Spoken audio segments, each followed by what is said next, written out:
So to talk a little bit about my postdoc at the Smithsonian, working with Bill Fitzhugh, and that was the time that he and Reg Auger and others were looking at Codlunan Island, which is, and the other areas that Sir Martin Frobisher visited. So Martin Frobisher was an Englishman who, with a number of, went to the area around what is Frobisher Bay, the bay itself, and up as far into the bay as Iqaluit in 1576, 77, and 78 with different numbers of ships. They arrived at first, they were doing what everybody did at the time. They were talking about the mythical Straits of Anian, the Northwest Passage that was going to take them to the riches of gold in the Far East. And looking for this. And on their first voyage, they found some minerals. They took them back to Europe. There appears to have been a lot of shenanigans that went on, maybe some under-the-table dealings that also went on. And anyway, some of the assays came back saying that there was gold in the rocks that had been brought back. And so they actually went back and they built some prefabricated houses. They did some assay work. They had some encounters with the Inuit, and there'd been a lot of interest in what was going on there. So, but nobody had done a lot of work, actually archaeological work on Codlunan Island or the area around. So Bill Fitzhugh and Reg Auger started doing some of that work, and I was really interested in Inuit oral history and looking at the accounts that existed of that time period. And so part of that work actually took place working with elders in Iqaluit, talking to them about it. But the background work for that actually took place in archival work at the Smithsonian in what was then their Division of Naval History, because there was a rather strange character called Charles Francis Hall. And Charles Francis Hall was a newspaper man from Cincinnati who became enamored with that aspect of Canadian history that I try to avoid, called the Franklin Expedition. And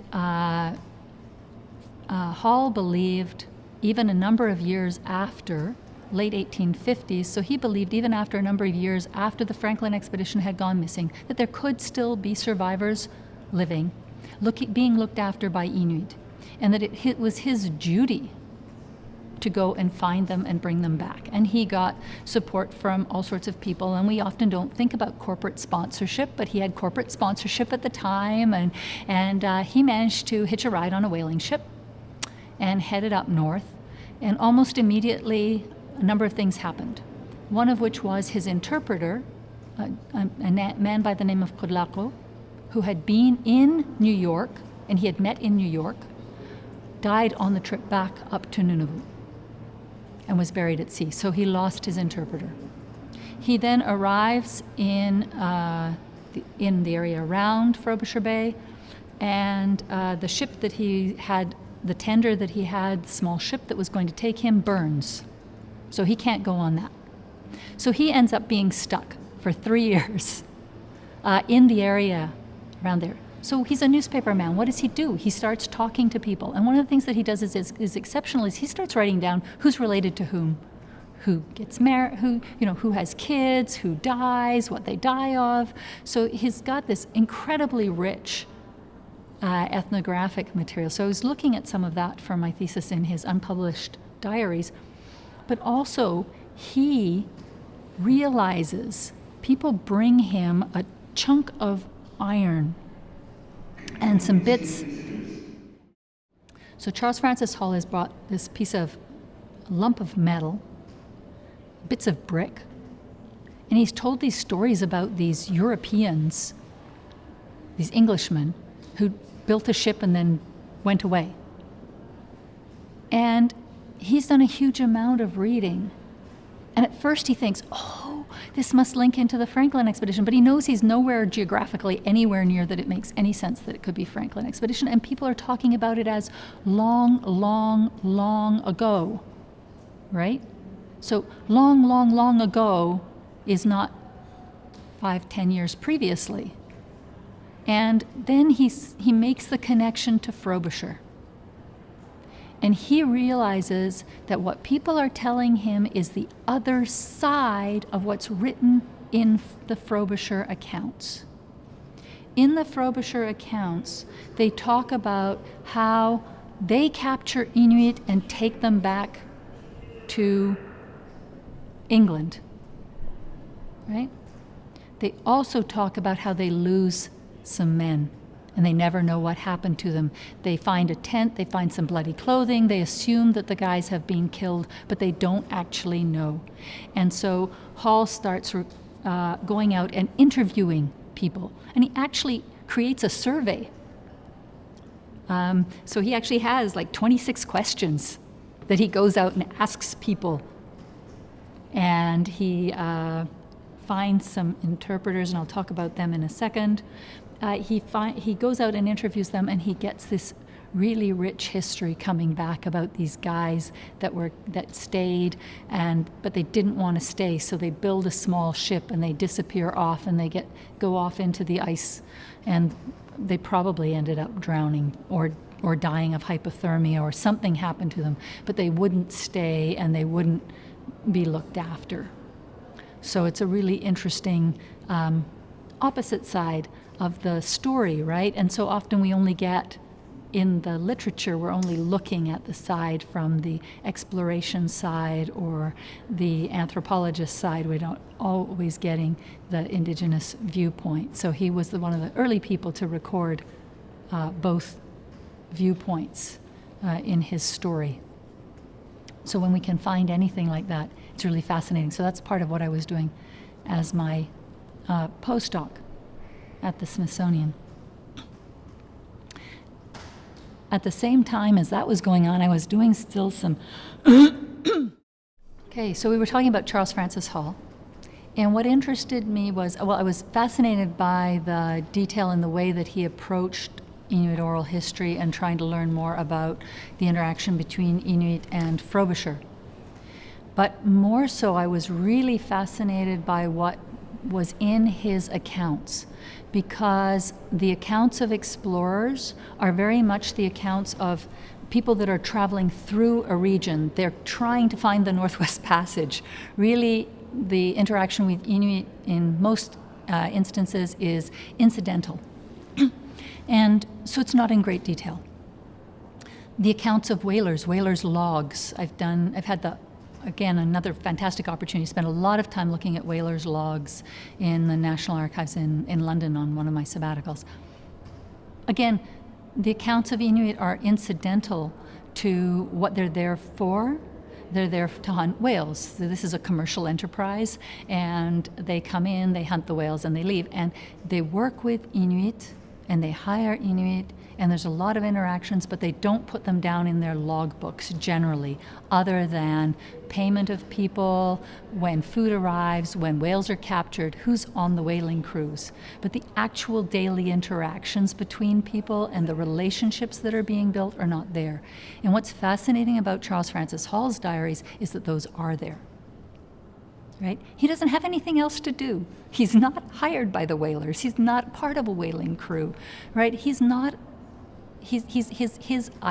desire to find the lost Franklin expedition, which, by the way, he does on another trip later on. His desire to find Franklin's crew, it has been put on hold. He knows that he can't advance that.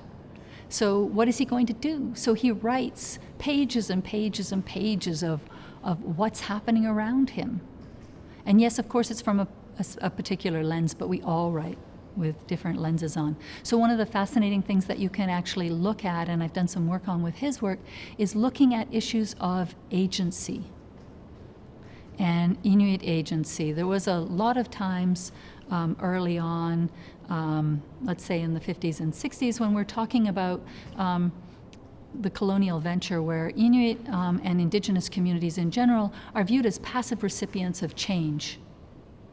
And so the ideas and concepts of agency are putting on that Inuit and Indigenous communities actually played a role. They were proactive. They weren't just players. The play wasn't just being enacted. on them. They were actually actors and had agency in what was happening to them. And so what you can see in Charles Francis Hall's diaries is you can see the interplay of this agency. But one of the things that's really important with agency is that to understand that there, despite the fact that, yes, Inuit had agency, there's still a huge power imbalance at play here. That whalers, explorers, then the government when they come in, the police, they all have a huge amount of power. So despite the agency of Inuit, the power imbalance is enormous in these encounters. So it's trying to think through the ideas of the entanglement, agency, and power imbalance and how those played out during that time period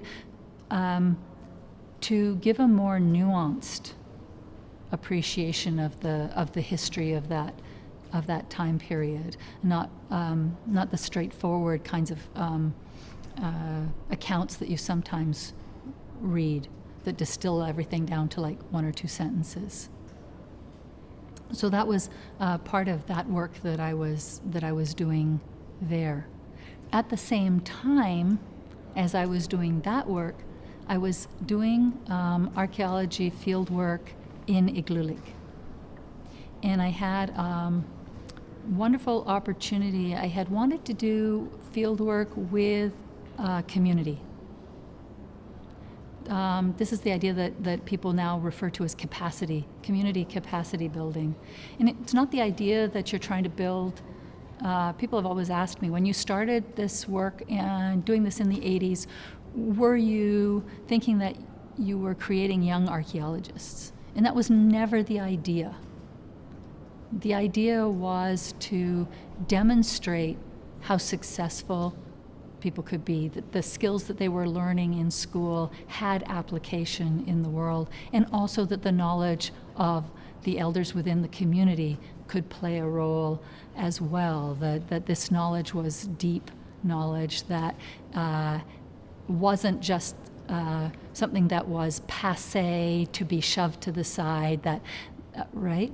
And so in order to do that, we had there were numbers of these things, but we started, basically the biggest one was 1987, and then we continued for a number of years. And I was very fortunate at the time to work with Carolyn and John MacDonald. And John MacDonald was running the Igloolik Research Center at the time. And his wife Carolyn was a school teacher. And so she was very keen on doing something that had this kind of focus, and so she and I worked together to create a program where students could get high school credits by coming and working on the field schools, so that they were advancing their education at the same time as doing something, and they were doing it over the summer as well. So it had lots of benefits for us, and it had lots of benefits for them. And so in these, we would bring elders out to the sites that we were working on and work with them as to what we were finding, how to interpret what we were finding. And some of the great kinds of things, some of the things that I think were successes on that project were the days when we would have been working with the students, teaching them how archaeology works, showing them how to dig, and then they would be digging, and they'd always say to me, what's this, right? I would never get a trowel in the ground. That's when you stop being an archaeologist, is when you start running archaeology field schools, is because you don't actually ever get to put a trowel in the ground again. So what's this? And so I'd say, oh, this is, my understanding, this is a harpoon head, or this is this, or this is that.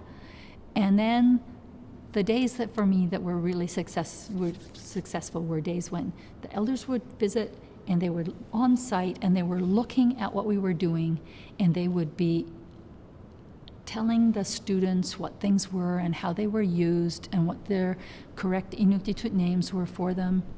And the students would get so excited about what they were learning.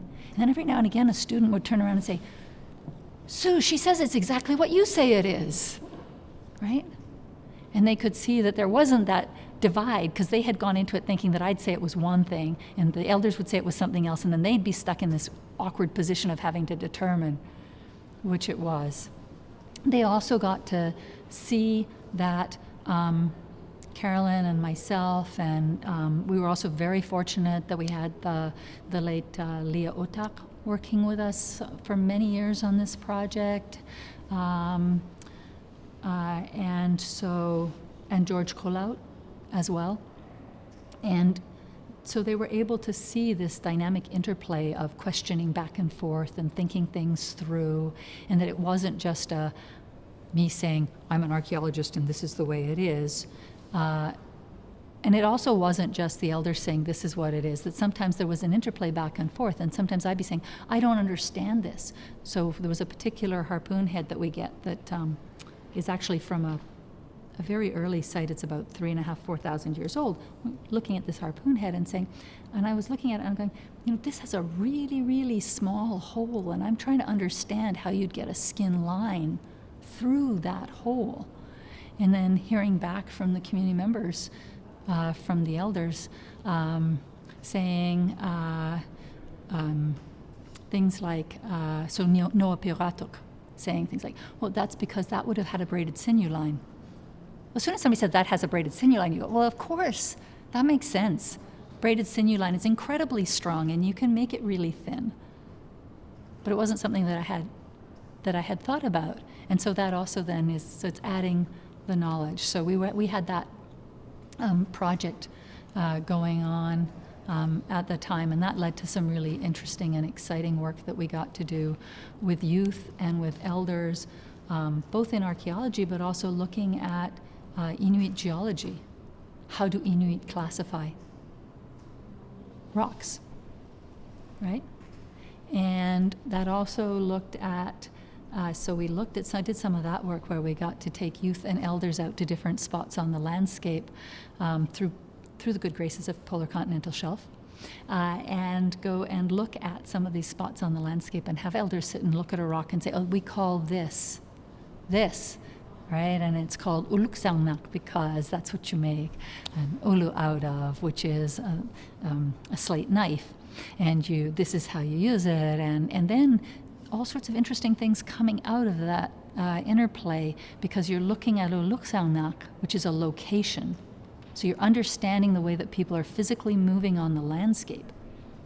And then you're also looking at it through the lens of archaeology, and you're going to say, oh, look at that.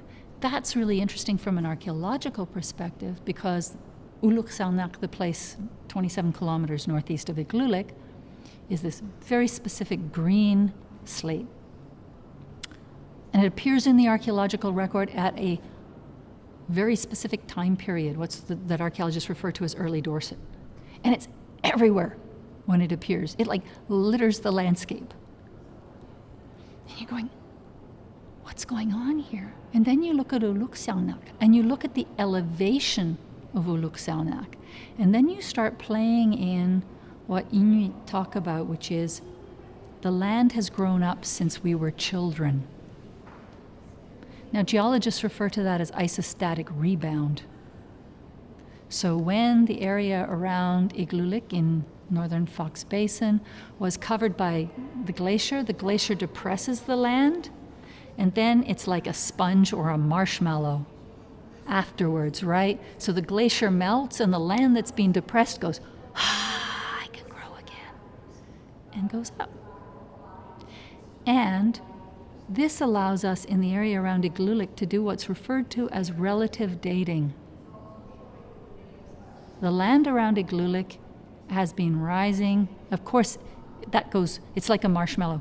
So take a marshmallow, go like this, release it, and to begin with it goes shoo, and then it goes slower.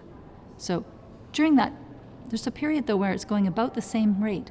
When it's going about the same rate in Igloolik, it's going at about 1 vertical meter a century. 1 vertical meter spread out over the landscape, where it's shallow, is actually a lot of land. People have a tendency in Inuit communities to want to live close to the beach. Why? Because why do you want to haul a walrus a long distance? Why do you want to be, right? So on a place like Igloolik, which is a small island, maximum elevation, 88 meters above sea level? Something like that. You get this you get a situation where the earliest sites are up on the top when the island first appeared above the water. And then as the island has grown and got bigger and bigger and bigger and bigger, the later sites tend to be closer and closer and closer to the water. Now that's relative dating because you can't be sure. Somebody could always have decided later on to build their house on top. But you can say the earliest someone could have lived here was, and this is rough, right? So this is not accurate. This is just for the purposes of demonstration. At 20 meters above sea level, you can say, that elevation, 20 meters above sea level, appeared 2,000 years ago above the water. So the earliest people could have lived there was 2,000 years ago. They couldn't have lived there 4,000 years ago because it was underwater. Right? So that's what I mean by relative dating. They still could have lived there 1,000 years ago or yesterday, but the earliest. Uluksanak, so this place with the green slate, which appears throughout the early Dorset period, as a signature actually of early Dorset for this beautiful green slate. It first appears above the water at the same time period as the early Dorset period. So it explains why. Here's this new resource. It all of a sudden appears on the landscape. Well, of course people are going to use it. They're going to be playing with it. They're going to be trying it out. What can I do with this? What is it good for? Is this a good harpoon point? Is it a good slate knife? Can I make a snow knife out of it? How can I use it? What can I do with it? Is it better than what I was using before?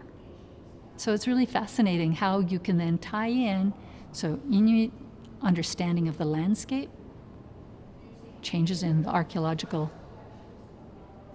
landscape, the ways that people were in the past.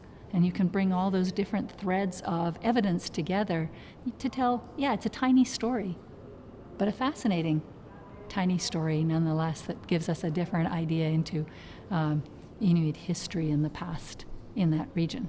So that's also part of the work that we were doing as part of the Igloolik archaeology field schools that we ran on and off from the late 80s through to the mid 90s with the high school students. And students could get credits in grade 10, 11, and 12. So some students would come back 3 summers in a row to earn their high school credits that way.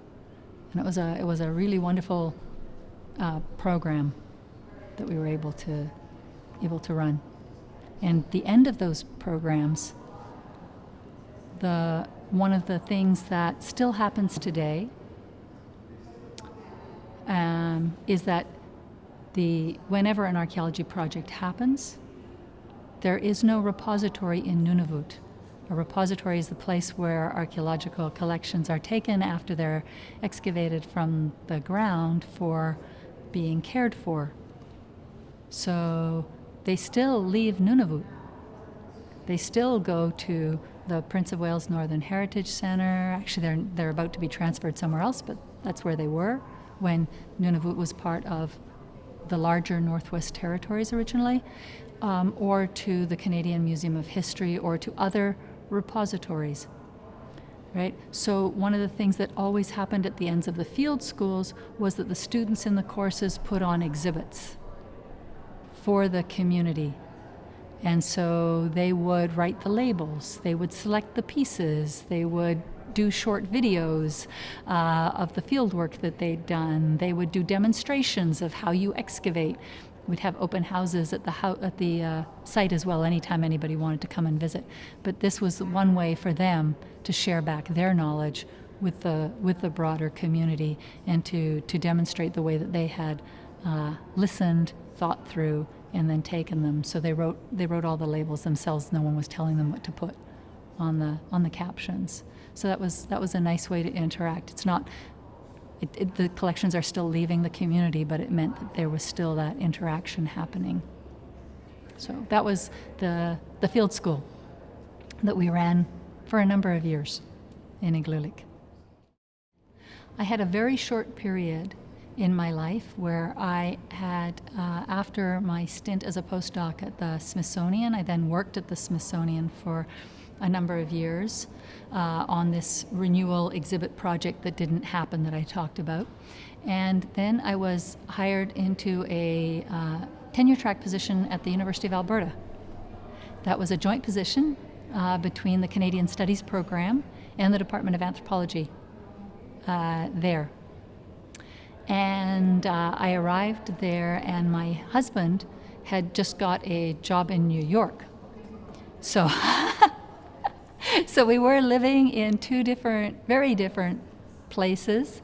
And I loved Edmonton, and the department was a phenomenal department. My colleagues just, it's an amazing department there.